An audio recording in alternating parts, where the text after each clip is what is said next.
آیتوں کو اپنے یہ جو کچھ جس میں ہم ملوث ہیں ہر وقت، اس سے تھوڑا سا فارغ کر کے اگر ان آیتوں کو پڑھا جائے اور سمجھنے کی کوشش کی جائے تو آدمی کانپ جائے ان آیتوں کو پڑھ کر۔ تو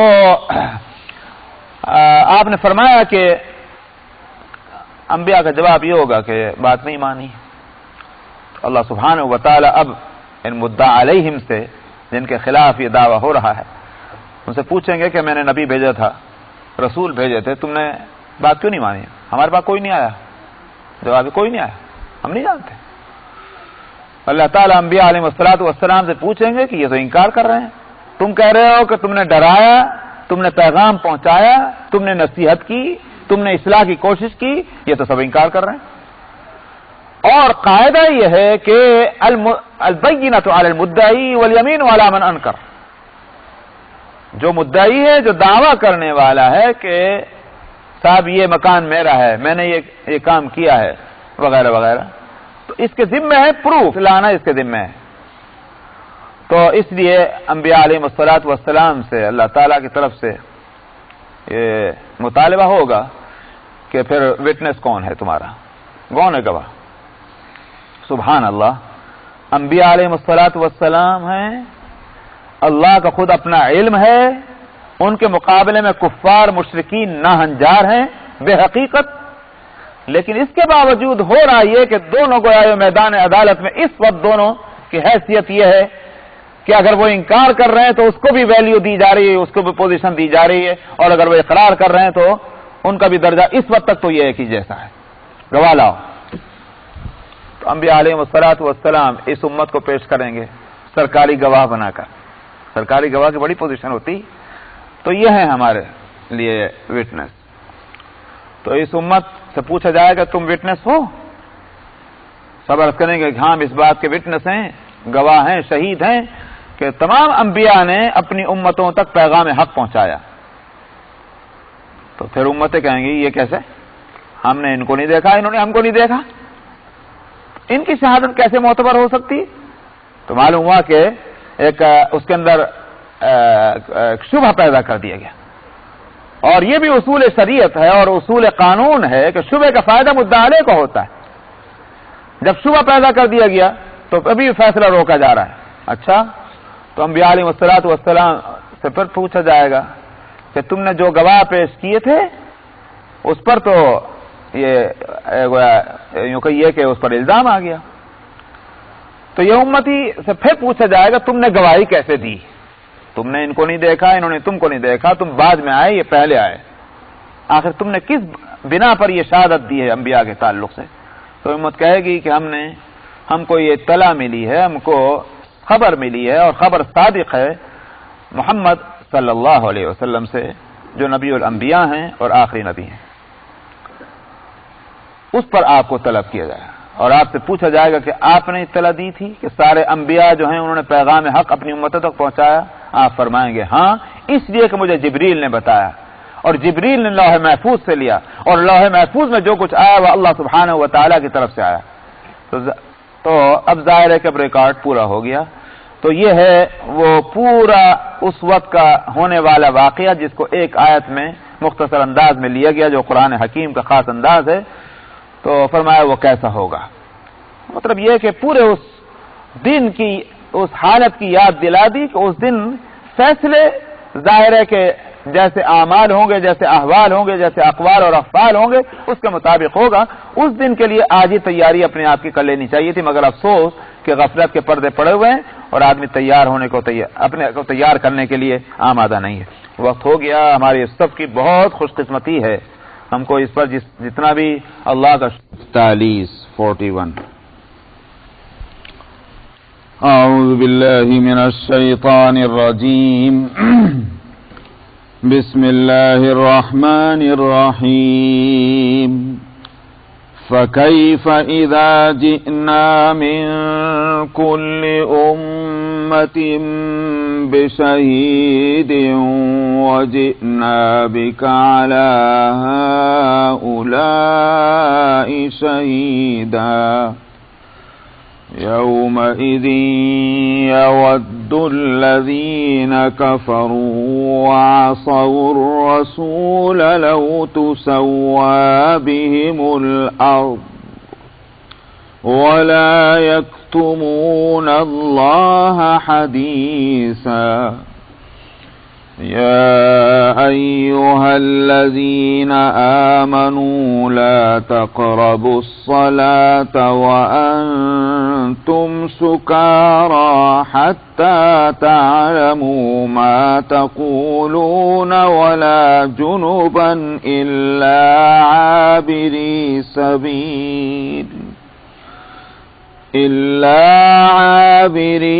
سبيل حتى تغتسلوا. وإن كنتم مرضى أو على سفر أو جاء أحد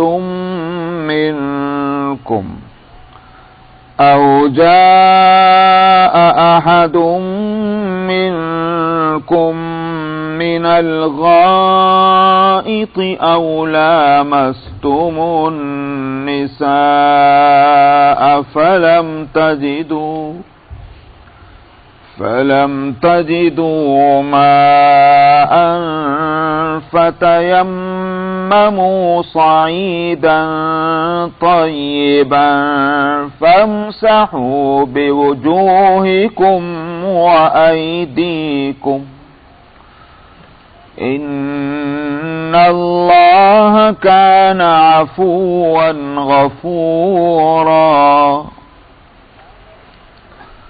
ألم تر إلى الذين أوتوا نصيبا من الكتاب يشترون الضلالة ويريدون أن تضلوا السبيل والله أعلم بأعدائكم وكفى بالله وليا وكفى بالله نصيرا. من الذين هادوا يحرفون الكلم عن مواضعه ويقولون سمعنا وعصينا واسمع غير مسمع وراعنا ليا بألسنتهم وطعنا في الدين. ولو أنهم قالوا سمعنا وأطعنا واسمع وانظرنا لكان خيرا لهم وأقوم ولكن لعنهم الله بكفرهم فلا يؤمنون إلا قليلا. يا أيها الذين أوتوا الكتاب آمنوا بما نزلنا مصدقا لما معكم من قبل أن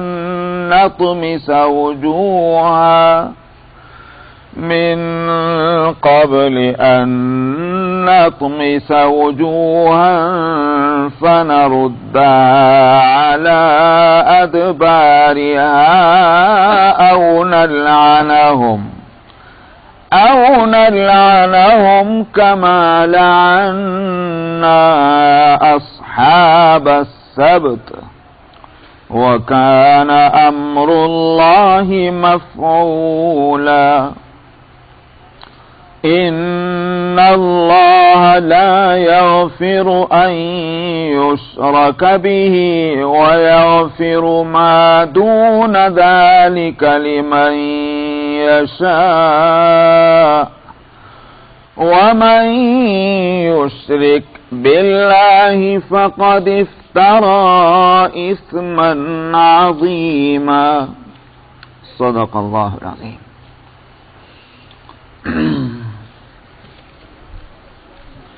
فرماتے ہیں پھر کیسا ہوگا حال اس وقت جب ہمارے پاس ہر قوم اور ہر امت میں کے گواہ آئیں گے اور ہم آپ کو ان سب پر گواہ بنا کر لائیں گے۔ اس آیت پر میں گزشتہ موقع پر میں عرض کر رہا تھا کہ اس سلسلے میں مفسرین جس حدیث کو اس آیت کی تفسیر میں لاتے ہیں وہ یہی ہے کہ نبی کریم صلی اللہ علیہ وسلم نے فرمایا تھا کہ قیامت کے دن عدالت جب قائم ہوگی تو اللہ سبحانہ و تعالی انبیاء علیہم الصلاۃ والسلام سے پوچھیں گے کہ میں نے تم کو نبی بنا کر بھیجا، تمہارے ساتھ کیا معاملہ ہوا، تمہاری رپورٹ کیا ہے تمہارے اپنے کام کے سلسلے میں۔ یوم یجمع اللہ الرسل فیقول ماذا اجبتم، تو اسی صورت کے اندر آخر میں پھر وہ آیت آ رہی ہے کہ جس دن اللہ رسولوں کو جمع کرے گا اور پوچھے گا تمہیں کیا جواب ملا ہے تمہاری امتوں کی طرف سے، تو ہر نبی کہے گا، جواب دیں گے کہ ہماری بات کو نہیں مانا لوگوں نے۔ نوح علیہ الصلوۃ والسلام کا خاص طور پر بطور مثال کے ذکر ہے حدیث میں کہ کیونکہ انہوں نے ان کو بطور مثال کے ایسا لگتا ہے اس لیے نبی کریم صلی اللہ علیہ وسلم نے ان کا نام لیا کہ ان کو تمام انبیاء علیہ السلام میں سب سے زیادہ عمر دی گئی اور سب سے زیادہ مدت ان کی دنیا میں نبوت کرتے گزری ہے۔ تو ہونا تو یہ چاہیے تھا کہ نوح علیہ الصلوۃ والسلام کی امت سب سے بڑی ہوتی، اس لیے کہ 950 سال انہوں نے نبوت کی ہے، تو ان کی امت سب سے زیادہ بڑھنی چاہیے تھی، اسی لیے حدیث میں ان کا نام بطور مثال کے ہے کہ تو وہ فرمائیں گے کہ میری بات کو تو مانا ہی نہیں، اس لیے کہ ان کے ماننے والوں میں بعض مفسرین کا خیال یہ ہے کہ وہ 40 یا 50 سے زیادہ نہیں تھے مومنین جو ان پر ایمان لائے، باقی سب کے سب وہ تھے جنہوں نے نہیں مانا۔ تو اللہ سبحانہ و تعالی ان کی امت سے پوچھیں گے میں نے نبی بنا کے بھیجا، میں نے بات نہیں مانی، تو ان کی امت کے افراد کہیں گے تمام انبیاء کے ہمارے پاس تو کوئی نہیں آیا، ہم کسی کو نہیں جانتے، ہم نے کسی کو نہیں دیکھا کہ جس نے آ کر آپ کی طرف سے ہم کو کوئی پیغام پہنچایا۔ تو اللہ تعالیٰ انہی نبیوں سے پھر فرمائیں گے کہ جن کے خلاف تم نے دعویٰ کیا ہے کہ انہوں نے تمہاری بات کو نہیں مانا، وہ اس سے انکار کر رہے ہیں کہ تم گئے ہی نہیں ان کے پاس، تم نے پیغام پہنچایا ہی نہیں ان کے پاس۔ اب اگر تم اپنے دعوے میں سچے ہو تو اس کے بعد سے ثبوت پیش کرو، کون ہے وٹنس تمہارا، کیا ہے پروف تمہارے پاس۔ تو انبیاء علیہ الصلوۃ والسلام اس امت کو، آخری امت کو پیش کریں گے اپنے وٹنس کے طور پر، تو اس امت سے پوچھا جائے گا تم شہادت دیتے ہو؟ جی شہادت دیتے ہیں، انبیاء نے سب نے آپ کا پیغام اپنی اپنی امتوں تک پہنچایا۔ تو اللہ تعالیٰ پوچھیں گے کہ تم کیسے یہ شہادت دیتے ہو جبکہ تم اس وقت موجود بھی نہیں تھے، تمہارے سے پہلے کا قصہ ہے، تم بعد میں آئے، تم شہادت کیسے دینے لگے؟ تو کہیں گے ہم نے اس لیے شہادت دی کہ ہم کو یہ اطلاع ملی ہے، ہم کو یہ بات بتلائی ہے خاتم الانبیاء حضرت محمد صلی اللہ علیہ وسلم نے، اس بنا پر ہم شہادت دے رہے ہیں کہ آپ کی خبر صحیح ہے۔ تو پھر آپ سے اس وقت پوچھا جائے گا کہ آپ نے سب کو بتلایا تھا کہ سارے نبیوں نے پیغام حق پہنچا دیا تھا اپنی امت کو؟ آپ فرمائیں گے کہ ہاں میں نے یہ اطلاع دی۔ کہاں سے اطلاع دی؟ کہ جبریل نے بتلایا، یہ وحی جو ہے قرآن یہ سارا جبریل لے کر آیا ہے، جبریل نے لوح محفوظ سے لیا، لوح محفوظ میں اللہ کی طرف سے آیا، اس کے بعد پھر اللہ سبحانہ و تعالی فیصلہ فرما دیں گے انبیاء علیہ الصلوۃ والسلام کے حق میں اور امتوں کے جنہوں نے انکار کیا ان کے خلاف۔ اس پورے منظر کو ایک آیت میں سمیٹا گیا کہ کیسا ہوگا وہ حال اس وقت جب ہمارے پاس آئیں گے ہر امت میں کے گواہ اور لائیں گے ہم آپ کو ان سب پر گواہ بنا کر کے۔ تو جیسا کہ میں نے پچھلے موقع پر بتلایا تھا کہ نبی کریم صلی اللہ علیہ وسلم نے ایک روز حضرت عبداللہ ابن مسعود رضی اللہ عنہ سے فرمایا کہ تم مجھے قرآن شریف سناؤ، تو ان کو تھوڑا تأمل ہوا کہ یا رسول اللہ میں آپ کے سامنے قرآن شریف پڑھوں؟ آپ نے فرمایا ہاں پڑھو۔ تو انہوں نے سورہ النساء اسی سورت کو پڑھا. جب یہاں تک پہنچے تو آپ رو رہے تھے, تو اس کے بعد آپ نے اشارے سے ان کو روک دیا کہ بس رک جاؤ. تو علامہ قسطلانی کہتے ہیں کہ آپ کے رونے کی وجہ یہ ہے کہ آپ کو اس وقت اپنی امت کے بھی گنہگاروں کا خیال آیا. اس عدالت میں جب سارے انبیاء اپنی اپنی امتوں کے تعلق سے رپورٹ دیں گے تو اس امت کے تعلق سے بھی تو حضرت محمد صلی اللہ علیہ وسلم کی رپورٹ پیش ہوگی. تو اب آپ کی رپورٹ جو ہوگی ظاہر ہے کہ جو فرما بردار ہیں ان کے لیے فرما برداری کی رپورٹ ہوگی, اور جو نافرمان ہیں ان کے تعلق سے نافرمانی کی رپورٹ پہنچے گی. جنہوں نے قرآن حکیم کے ساتھ اپنے کو جوڑ کے رکھا ہے تو ان کے فیور میں جائے گی رپورٹ, اور جنہوں نے قرآن کو ہاتھ نہیں لگایا ان کے تعلق سے تو یہی رپورٹ ہوگی. وقال الرسول یا رب ان قوم اتخذوا هذا القرآن مہجورا, کہ رسول کہیں گے کہ خداوندہ میری یہ قوم ہے کہ جس نے قرآن کو پیچھے ڈال دیا تھا. تو یہ رپورٹ بھی آئے گی. اس لیے نبی کریم صلی اللہ علیہ وسلم اس پورے منظر کے تصور سے آپ رونے لگے. ایک تو یہ علامہ قسطلانی کا فرمانا ہے, اور بعض دوسرے حضرات کا یہ خیال ہے کہ آپ کو اپنی اس نازک پوزیشن کا احساس کر کے رونا آیا کہ آپ کی پوزیشن اتنی نازک ہے کہ اولین اور آخرین کے لیے عذاب اور ثواب کا فیصلہ نبی کریم صلی اللہ علیہ وسلم کی تنہا ایک سفارش پر ہوگا. آپ جو فرمائیں گے اس کے مطابق ہوگا. تو بڑی نازک پوزیشن ہوئی نبی کریم صلی اللہ علیہ وسلم کی. ظاہر ہے کہ اس ذمہ داری کے احساس کے ساتھ کہ کتنی بڑی ذمہ داری آپ کی ہوگی. جو ہلکے پھلکے لوگ ہوتے ہیں ان کے اوپر تو آپ ذمہ داریوں کا بوجھ ڈال دیجیے تو وہ خوب خوش ہو جائیں گے, ارے بھائی ہمیں تو بہت بڑا بنا دیا. لیکن جن کو کاموں کی ذمہ داری کا احساس ہوتا ہے, جب ان کو ذمہ داریاں دی جاتی ہیں تو وہ اس کے بوجھ کو محسوس کرتے ہیں کہ یہ کتنا بڑا بوجھ ہے جو دیا گیا ہے. پوزیشن کو نہیں دیکھتے دیکھتے یہ کہ بوجھ کتنا بڑا ہے. تو نبی کریم صلی اللہ علیہ وسلم اسی تصور سے رونے لگے. فرماتے ہیں یومئذ یود الذین کفروا, وہ دن بڑا بھاری دن ہوگا جس دن جن لوگوں نے کفر کیا وہ اس بات کو پسند کریں گے, اور جنہوں نے رسول کی نافرمانی کی, کہ کاش ان کو بھی زمین کے برابر کر دیا جاتا. یہ اس وقت ہوگا کہ جب, جیسا کہ حدیث میں آتا ہے کہ وہ تو یوم عدالت ہوگا. اس واسطے دنیا میں جس نے جو کچھ کیا وہ سب سامنے آئے گا. یہاں تک کہ جانوروں کا بھی حساب ہوگا, اور جس جانور نے کسی دوسرے جانور کو ناروا سینگ مار دیا ہے وہ بھی اس وقت سامنے لایا جائے گا. لیکن ان کی سزا اور جزا یہ نہیں ہوگی کہ کسی کو جہنم میں بھیجا جائے اور کچھ کو جو ہے جنت میں بھیج دیا جائے, بلکہ یہ کہ وہ فیصلہ کر کے کہ اس نے غلطی کی اور اس نے یہ کیا, اس کے بعد جو مجرمین جو اس میں قصوروار ہوں گے ان کو زمین میں ملا دیا جائے گا, زمین میں گویا برابر کر دیا جائے گا, تو خاک بن جائیں گے. اس وقت کفار جو ہیں نافرمان وہی آرزو کریں گے کاش ہمارے ساتھ بھی یہ معاملہ ہو جاتا اور ہمیں بھی زمین میں ملا دیا جاتا, تو جہنم کے عذاب سے ہم بچ جاتے. اس طرح وہ یہ تمنا کریں گے. اس سے معلوم ہوا کہ جہنم کی سختی اور عذاب جو ہے شدت اس کی وہ ایسی ہوگی کہ لوگ زمین میں مل جانا اس وقت پسند کریں گے, حالانکہ دنیا میں رہتے ہوئے کبھی زمین میں جانے کو گوارا نہیں کرتے تھے.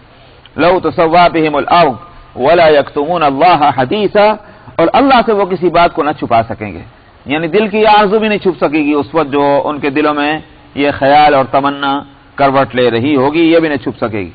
یہاں عبداللہ ابن عباس رضی اللہ عنہما کے سامنے ایک اشکال پیش کیا گیا تھا, اس کو مفسرین نقل کرتے ہیں اس آیت کے اس ٹکڑے کے سلسلے میں. اور اشکال یہ کیا گیا تھا کہ قرآن حکیم میں دوسری جگہ یہ بات کہی گئی ہے کہ مشرکین قیامت میں کہیں گے واللہ ربنا ما کننا مشرکین, بخدا ہمارے پروردگار ہم تو مشرکین میں سے نہیں تھے. تو معلوم ہوا کہ بول رہے ہیں اپنی اپنے آپ کو بری ظاہر کرنے کی کوشش کر رہے ہیں، بے قصور ظاہر کرنا چاہتے ہیں، اور یہاں کہا جا رہا کہ ولا یکتمون اللہ حدیثا، اللہ سے وہ کسی بات کو چھپا نہ سکیں گے، تو آخر ایسا کیوں ہے؟ تو حضرت ابن عباس رضی اللہ عنہ نے فرمایا کہ جب دیکھیں گے کفار کہ جنت میں تو کوئی مسلمانوں کے سوا کوئی جا ہی نہیں رہا ہے، تو وہاں وہ بھی بڑھ ہانکیں گے کہ ہم تو مشرکین میں سے نہیں تھے، کہ شاید ہمارے کہنے سے بات بن جائے اور ہماری جان چھوٹ جائے۔ لیکن یہاں جب اس کے بعد اللہ تعالیٰ فرمائیں گے تم تو مشرکین میں سے تھے، تمہارا یہ ریکارڈ سامنے ہے، اور اگر اس ریکارڈ پر تم اطمینان نہیں کرتے تو ٹھیک ہے، اب تمہاری زبان بند۔ اور اس کے بعد یوم تشہد علیہم السنتہم وایدیہم وارجلہم بما کانوا یکسبون، اس روز ان کی زبانیں بھی بولیں گی اور ان کے ہاتھ اور پاؤں بھی بولیں گے کہ جو کچھ جس آرگن نے اور جس عضو نے انسان کے جسم کے جو کچھ کیا ہے وہ سب اپنی اپنی بولی بول کر شہادت دیں گے کہ ہاں ہم نے یہ کام کیے ہیں۔ تو اس کے بعد وہ خاموشی ہو جائے گی۔ تو یہ مختلف موقع پر ہوگی بات، تو ٹکراؤ نہیں ہے بلکہ مختلف آیتوں میں مختلف مواقع کا ذکر ہے۔ یا ایھا الذین آمنوا لا تقربوا الصلاة وانتم سکارى حتى تعلموا ما تقولون، جیسا قرآن شریف کا معمول ہے کہ قیامت کی نعمتیں اور جنت کی اور جہنم کی شدتیں، ان سب کا تذکرہ ایک لمبا چوڑا طویل کر کے، اور بیچ میں کوئی نہ کوئی حکم اور کوئی مسئلہ حکم شرعی بیان کرتے ہیں تاکہ اس کے سمجھنے اور اس پر عمل کرنے کا جذبہ پیدا ہو جائے۔ تو قیامت کے تذکرے نے طبیعتوں کو نرم کر دیا ہے، اور طبیعتیں جب نرم ہو جاتی ہیں تو بات جب اس کے سامنے پیش کی جائے کسی سننے والے کے تو وہ قبول کر لیتا ہے۔ طبیعتوں میں سختی ہو تو بات اوپر سے گزر جاتی ہے۔ تو اس لیے قیامت کا اس ہولناکی بیان کر کے اور پھر مسئلہ بیان کر رہے ہیں۔ اے ایمان والو، نماز کے تم قریب بھی مت جاؤ اس حالت میں کہ تم حالت سکر میں ہو۔ سکر کے معنی یہ ہے کہ نشے میں ہو۔ حتی تعلموا ما تقولون، یہاں تک کہ تم جان جاؤ کہ تم کہہ کیا رہے ہو، تمہیں پتہ چلنا چاہیے تمہارے منہ سے الفاظ کیا نکل رہے ہیں۔ تو جب تک کہ یہ صورت نہ ہو نماز ایسی حالت میں پڑھنا درست نہیں۔ اسی واسطے سکر کا ترجمہ جہاں نشے کا ہے وہاں ایسی حالت کا ہے کہ جس میں انسان کو خود یہ پتہ نہ چل رہا ہو کہ میرے منہ سے الفاظ کیا نکل رہے ہیں، اس کا سبب چاہے کچھ بھی ہو۔ اسی واسطے مفسرین کہتے ہیں کہ اگر نیند غالب ہو تو حدیث میں بھی یہ کہا گیا کہ جب نیند آ رہی ہو بہت شدت کے ساتھ تو اس وقت اس کو نماز نہیں پڑھنی چاہیے، تھوڑا سو لے پھر نماز پڑھ لے، اس واسطے کہ وہ کہیں اپنے لیے دعائیں مغفرت کرنے کے بجائے اپنے کو گالیاں نہ دے رہا ہو، اس نیند کے اندر ایسے الفاظ منہ سے نکل رہے ہوں۔ تو الفاظ حدیث کے یہ ہے کہ وہ وَيَسْتَغْفِرُ وَيَسُبُّ نَفْسَهُ، مغفرت کے بجائے وہ اپنے آپ کو گالیاں دے رہا ہوگا۔ تو جب نیند کی اتنی شدت ہو تو اس وقت بھی نماز نہ پڑھی جائے۔ سکارا میں وہ بات بھی داخل ہے، اگرچہ شان نزول کے لحاظ سے کہ جس وقت یہ آیت نازل ہوئی ہے وہ واقعہ نشے کا ہی ہے اور شراب ہی کے نشے کا ہے۔ تو اصل بات یہ ہے کہ شراب کے تعلق سے حکم شرعی ایک دم نہیں آیا بلکہ ٹائم بٹائم آیا، تھوڑے تھوڑے وقفے کے ساتھ، کیونکہ جن چیزوں کی عادت ہو جاتی ہے ان چیزوں کو چھڑوانا ایک دم بہت مشکل ہوتا ہے۔ تو شراب کا نشہ یہ تو بہت مشکل ہے کہ بھئی ایک دم چھوڑ دیا جائے، اس واسطے آہستہ آہستہ اس کی برائی کو سامنے لایا گیا۔ پہلی بات تو یہ تھی کہ يَسْأَلُونَكَ عَنِ الْخَمْرِ وَالْمَيْسِرِ قُلْ فِيهِمَا اسْمٌ كَبِيرٌ وَمَنَافِعُ لِلنَّاسِ وَاسْمُهُمَا أَكْبَرُ مِن نَّفْعِهِمَا۔ پہلی بات تو یہ کہی گئی کہ آپ سے یہ سوال کرتے ہیں شراب کے بارے میں اور جوئے کے بارے میں، آپ کہہ دیجئے کہ اس میں برائی ہے، اچھائی بھی ہے، لیکن اچھائی سے زیادہ برائی اس کے اندر ہے، یہ بات کہی گئی۔ تو جن لوگوں کو خیر اور شر کا وہ زیادہ خیال رہتا تھا تو انہوں نے کہا کہ جب اس میں برائی زیادہ ہے اور اچھائی کم ہے چھوڑو اس کو، کچھ لوگوں نے جن کو عادت رہی ہوگی انہوں نے چھوڑ دیا، لیکن دوسروں نے ابھی تک اس کو چالو رکھا کہ بھئی ممانعت تو نہیں آئی ہے، برائی تو ہے بے شک، لیکن اب کیا کر سکتے ہیں۔ ایسا ہی جیسے بہت سے لوگ چائے پیتے ہیں، سگریٹ پیتے ہیں، پان تمباکو کھاتے ہیں، بھئی ڈاکٹر تو کہہ رہا ہے نقصان دیتا ہے، مگر یہ کہ بھئی ایسا زہر بھی تو نہیں کہ فوراً مر جائیں گے، کھاتے رہتے ہیں۔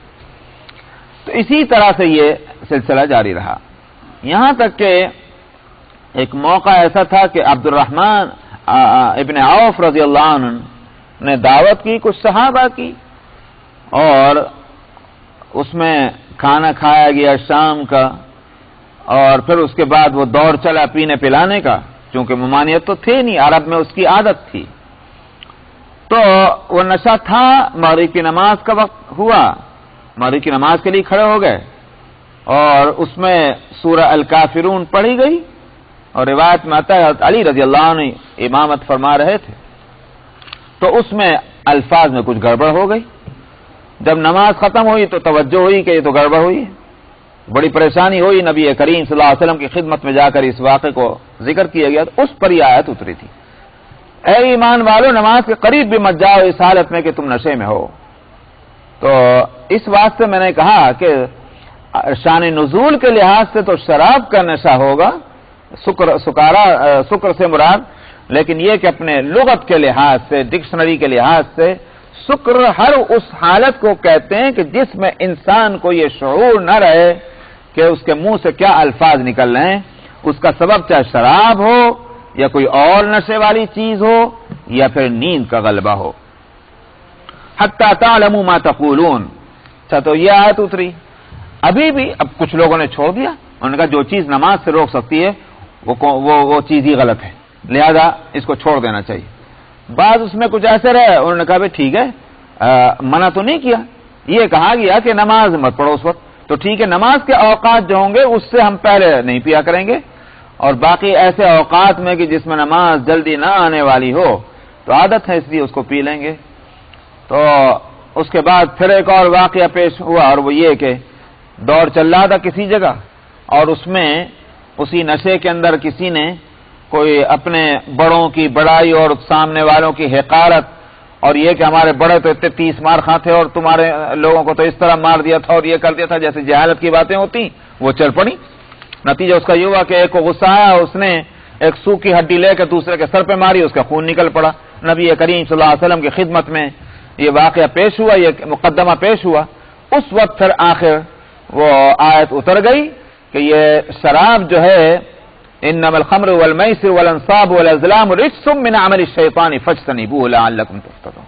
اب یہ جو جوا اور شراب جو ہیں یہ شیطان کے عمل سے ہیں اور نجس ہیں، لہذا سے بچو۔ وہ آیت آخر اتر گئی تو نبی کریم صلی اللہ علیہ وسلم نے آخر حکم دے دیا کہ جس کے پاس شراب کا ایک قطرہ بھی موجود ہے، یہاں تک کہ اس کے برتن بھی ہوں، اس کو توڑ ڈالو۔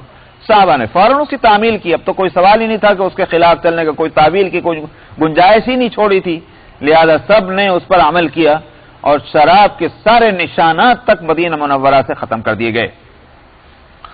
حتی تعلموا ما تقولون، یہاں تک کہ تم جان لو کہ تم کیا کہہ رہے ہو۔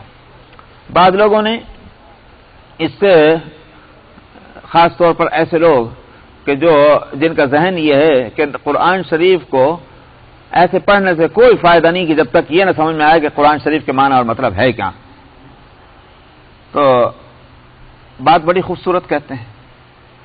کون آدمی کہے گا نہیں بھائی یہ تو دیکھے بات اچھی تو کہہ رہے ہیں، حالانکہ بات غلط ہے۔ وہ ایک تو ہے کسی چیز کا زیادہ فائدہ مند ہونا، اور ایک یہ کہ یہ کہنا کہ اس کا فائدہ ہی نہیں، دو باتوں میں بڑا فرق ہے۔ قرآن شریف کو سمجھ کر پڑھنا بڑے فائدے کی بات ہے، مگر بغیر سمجھے پڑھنا اس میں کوئی فائدہ نہیں، یہ غلط ہے، فائدہ اس میں بھی ہے۔ ایسے لوگ جو ہیں عام طور پر دیکھنے میں یہ آتا ہے کہ وہ قرآن شریف کو کیسے بھی پڑھنے سے محروم ہو جاتے ہیں، اب پڑھا ہی نہیں جاتا، کیونکہ سمجھتے تو ہیں نہیں قرآن شریف کو، اس کے واسطے محنت کہاں کریں، اور یہ اپنا تصور قائم کر لیا کہ بغیر سمجھے پڑھنے سے کوئی فائدہ نہیں، لہذا ہر طرح سے وہ محروم ہو گئے۔ عام طور پر یہ دیکھنے میں آتا ہے۔ ایسے لوگ یہاں یہ بات کہتے ہیں کہ دیکھو قرآن شریف میں کہا گیا کہ جب تک کہ تم یہ نہ جان لو کہ تم کہہ کیا رہے ہو، تو معلوم ہوا کہ قرآن شریف کو سمجھ کر پڑھنا چاہیے۔ حالانکہ غلط، اس آیت سے یہ استدلال نہیں ہو سکتا.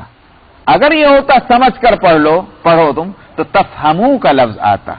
فہم اور چیز ہے اور تعلمو علم اور چیز ہے.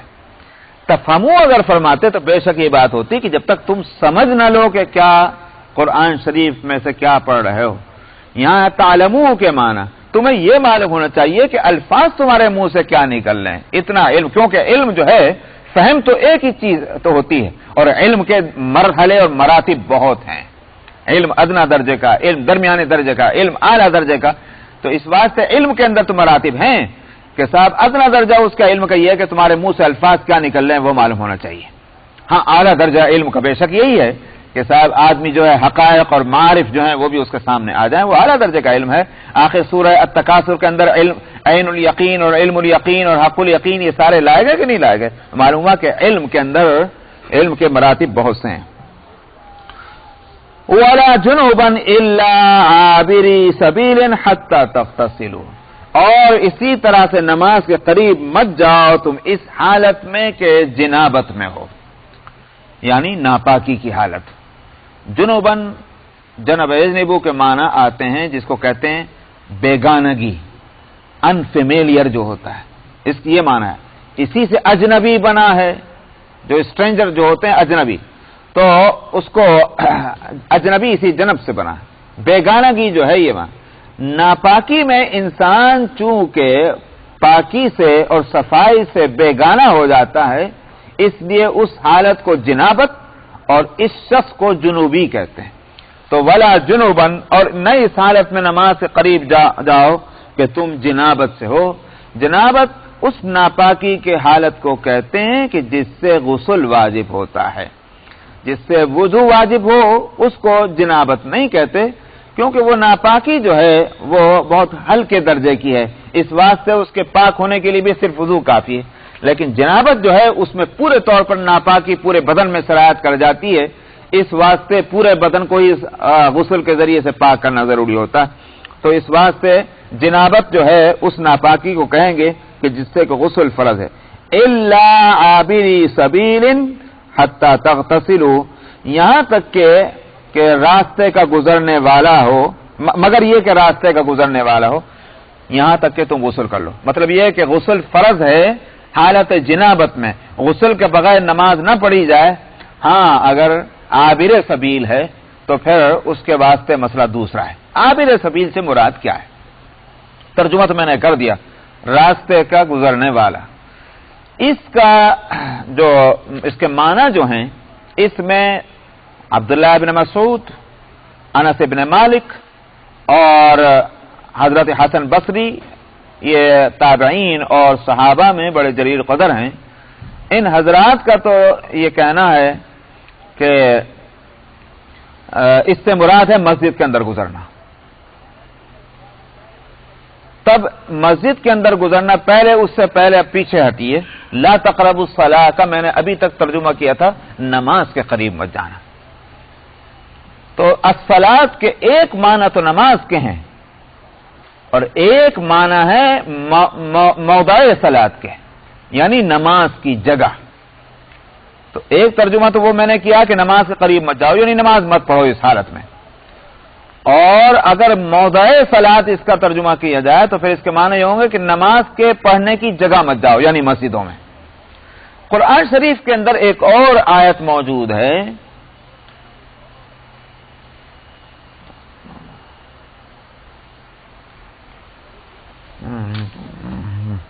لَهُ الدِّمَتْ الصَّوَامِعُ وَبِيَعٌ وَصَلَوَاتٌ وَمَسَاجِدُ يُذْكَرُ فِيهَا اسْمُ اللَّهِ كَثِيرًا، سورہ الحج کی آیت ہے. وہاں صلوات جو صلاۃ کی جمع ہے اس کے معنی تمام لوگوں نے مسجدیں لی ہیں. تو یہاں بھی اگر ترجمہ اس کا موضع صلاۃ لیا جائے تو معنی یہ ہوگا کہ تم مسجدوں میں مت جاؤ. الا عابری سبیل، جنابت کی حالت میں، ناپاکی کی حالت میں تم مسجد کے اندر مت جاؤ سوائے اس کے کہ تم گزرنے والے ہو. اس لیے عبداللہ بن مسعود، انس بن مالک، حسن بصری، ان حضرات کا کہنا یہ ہے کہ مسجد میں جانا تو جائز نہیں ہے جنابت کی حالت میں، مگر گزرنا جو ہے وہ جائز ہے.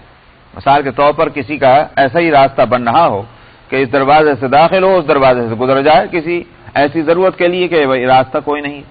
تو ان حضرات کا کہنا یہ ہے کہ ایسی صورت جائز ہے، مگر مسجد میں جا کر بیٹھ جانا یہ درست نہیں. یہ ہے ان حضرات کا کہنا. دوسرے اب باقی مسئلہ یہ کیا ہے مسجد سے متعلق وہ میں ابھی بتلاؤں گا انشاءاللہ، لیکن پہلے میں اس کو عابری سبیل کے جو معنی ہیں میں اس کو پورا کر لوں. عبداللہ ابن عباس رضی اللہ عنہ اور بعض دوسرے حضرات کا جو معنی لے رہے ہیں وہ یہاں وہ اس کے معنی ہے عابر سبیل کے معنی مسافر کے، کیونکہ ترجمہ ہے اس کا ہے راستے کا چلنے والا، تو راستے سے گزرنے والا یہ معنی ہے. تو عابر سبیل جو ہے اس کے معنی ہوں گے مسافر کے. تب الصلاۃ کا ترجمہ ہوگا نمازی کے، مسجد نہیں، کہ نماز کے قریب مت جاؤ جنابت کی حالت میں الا یہ کہ تم مسافر ہو. تو مسافر ہو تو اس کا حکم آگے آ رہا، اور وہ یہ ہے کہ تیمم کر لینا چاہیے. اگر مسافر جو ہے اس کو پریشانی ہے، وہ جنوبی ہے، تو بے شک وہ تیمم کر لے، ورنہ تو یہ کہ نماز کے قریب نہ جائے جب تک کہ وہ غسل نہ کر لے. یہ ہے عبداللہ ابن عباس رضی اللہ عنہما ان کی رائے. اب آئیے فقہا کی طرف. فقہا جو ہیں ان کے سامنے یہ آیت بھی ہے اور ان کے سامنے یہ کچھ روایتیں بھی ہیں.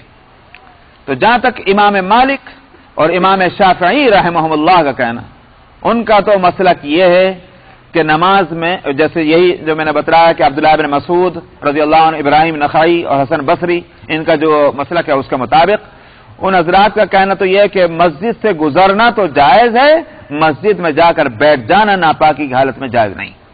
امام مالک اور امام شافعی رحمۃ اللہ علیہ کا یہ مسلک ہے. امام ابو حنیفہ رحمۃ اللہ علیہ کا مسلک جو ہے ان کی رائے ہے نہ مسجد سے گزرنا جائز اور نہ مسجد میں جا کر بیٹھنا جائز. یہ ہے امام ابو حنیفہ رحمۃ اللہ علیہ کا، جنابت کی حالت میں دونوں صورتیں جائز نہیں.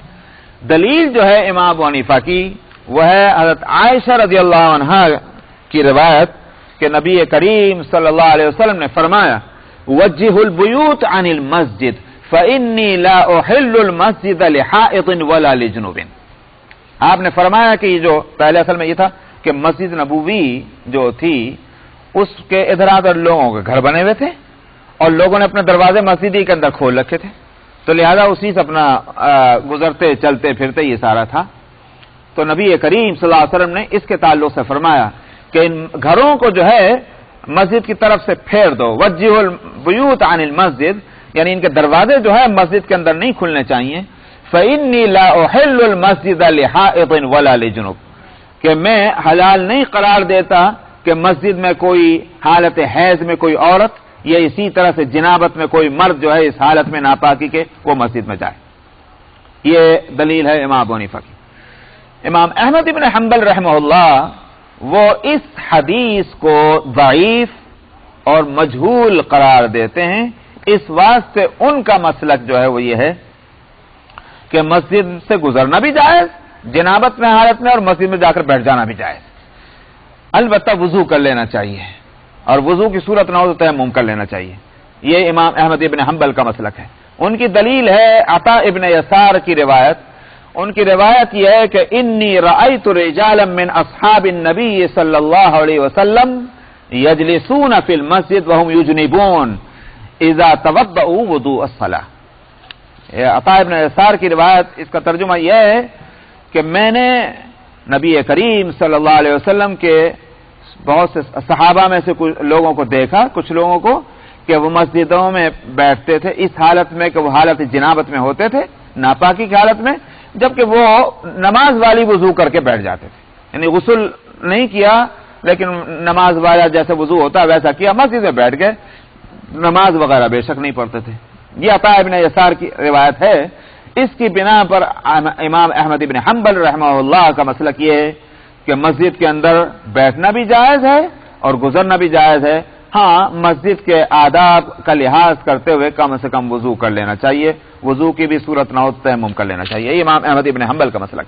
لیکن امام ابو حنیفہ کا مسلک میں نے بتلایا کہ وہ یہ ہے کہ نہ گزرنا جائز اور نہ بیٹھنا جائز. اس لیے امام ابو حنیفہ ایک تو وہ روایت جس کو امام احمد ابن حنبل نے ضعیف قرار دیا، لیکن اس کے علاوہ ایک اور روایت بھی ہے نبی کریم صلی اللہ علیہ وسلم کی امام احمد ابن امام ابو حنیفہ رحمہ اللہ کے پاس، اور وہ یہ ہے کہ انہو صلی اللہ علیہ وسلم لم یکن اذن لأحد ان یمر فی المسجد او یجلس فیہ الا لعلی ابن ابی طالب، الا لعلی کا لفظ، کہ نبی کریم صلی اللہ علیہ وسلم نے کسی کو اجازت نہیں دی کہ مسجد سے وہ گزرے یا بیٹھے حالت جنابت میں سوائے علی رضی اللہ عنہ کے. اور علی رضی اللہ عنہ کی یہ بات تھی کہ سارے لوگوں کے گھروں کو پھیرنے کی تو ہدایت دے دی گئی تھی، لیکن آپ نے فرمایا تھا کہ مگر علی کا گھر جو ہے وہ اسی طرح رہنے دیا جائے. حضرت علی رضی اللہ عنہ کے گھر کا دروازہ مسجد ہی میں کھلا رہنے دیا گیا، باقی تمام اور لوگوں کے گھروں کے دروازے ادھر سے پھیر دیے گئے. تو چونکہ حضرت علی کا دروازہ مسجد میں کھلا رہنے دیا گیا تو آپ نے ان کے لیے اجازت دی کہ ان کے لیے تو درست ہے کیونکہ راستہ کوئی نہیں ان کے لیے، باقی اوروں کے لیے آپ نے اجازت نہیں دی کہ مسجد سے گزریں یا مسجد میں جا کر بیٹھیں حالت جنابت میں. یہ دوسری دلیل ہے، دوسری حدیث ہے جس کو امام ابو حنیفہ رحمۃ اللہ علیہ اپنی لیے حجت بناتے ہیں. تو یہ مسائل ہیں جو الا عابری سبیل اس لفظ کو سامنے رکھ کر یہ سارے مسائل آئے. الا عابری سبیل حتی تغتسلوا، یہاں تک کہ تم غسل کر لو. کون سا صفحہ تھا جی؟ یہ ہاں.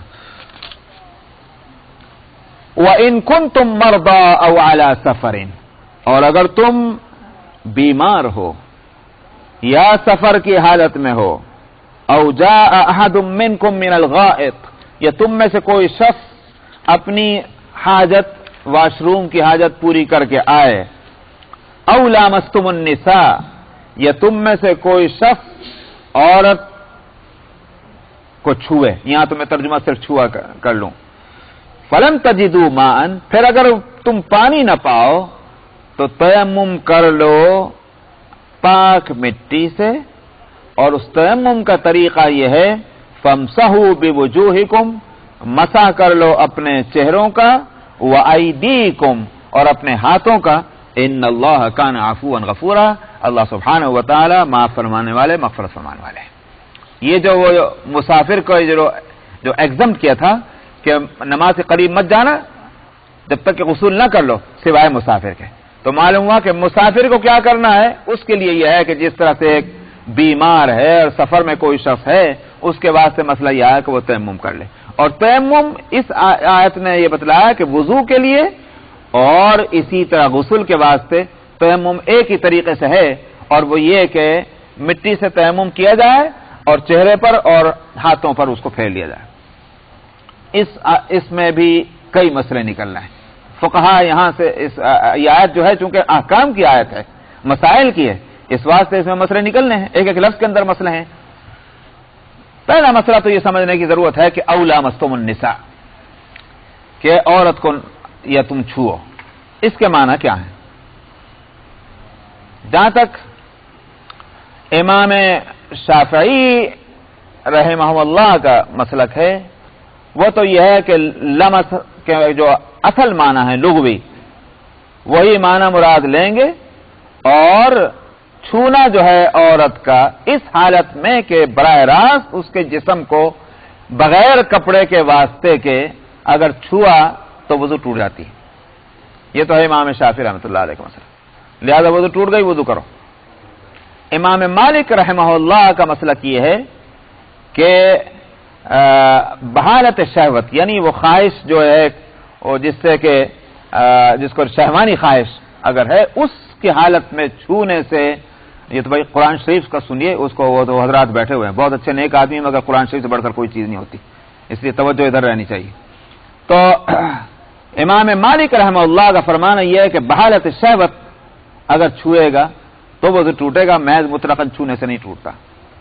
امام ابو حنیفہ رحمۃ اللہ علیہ کے نزدیک یہاں لامستم النساء کا معنی ہے جامعتم النساء، یعنی جب تم اس عورت سے ہم بستری کرو تب غسل فرض ہوگا اور یہ ناپاکی آئے گی، محض چھونے سے کچھ نہیں ہوتا. یہ امام ابو حنیفہ رحمہ اللہ کا مسلک ہے. تو ویسے تو مشہور یہ ہے کہ امام ابو حنیفہ کا مسلک بہت سخت ہے، لیکن یہاں دیکھو کتنی نرمی ہے. تو وضو نہیں ٹوٹتا محض چھونے سے جب تک کہ اور چیز نہ پائی جائے، جس کے مسائل ہیں کہ جو دونوں راستے ہیں بدن سے کسی چیز کے نکلنے کے، ان راستوں سے کوئی چیز نکلے تو بے شک وضو ٹوٹے گا یا غسل فرض ہوگا، ناپاکی طاری ہوگی چھوٹی یا بڑی، بغیر نکلے کچھ بھی وہ محض کسی کے چھونے سے وضو واجب نہیں ہوتا. یہ ہے اس کے معنی. اب وقت پورا ہو گیا، آیت پوری نہیں ہوئی، انشاءاللہ آئندہ ہفتے.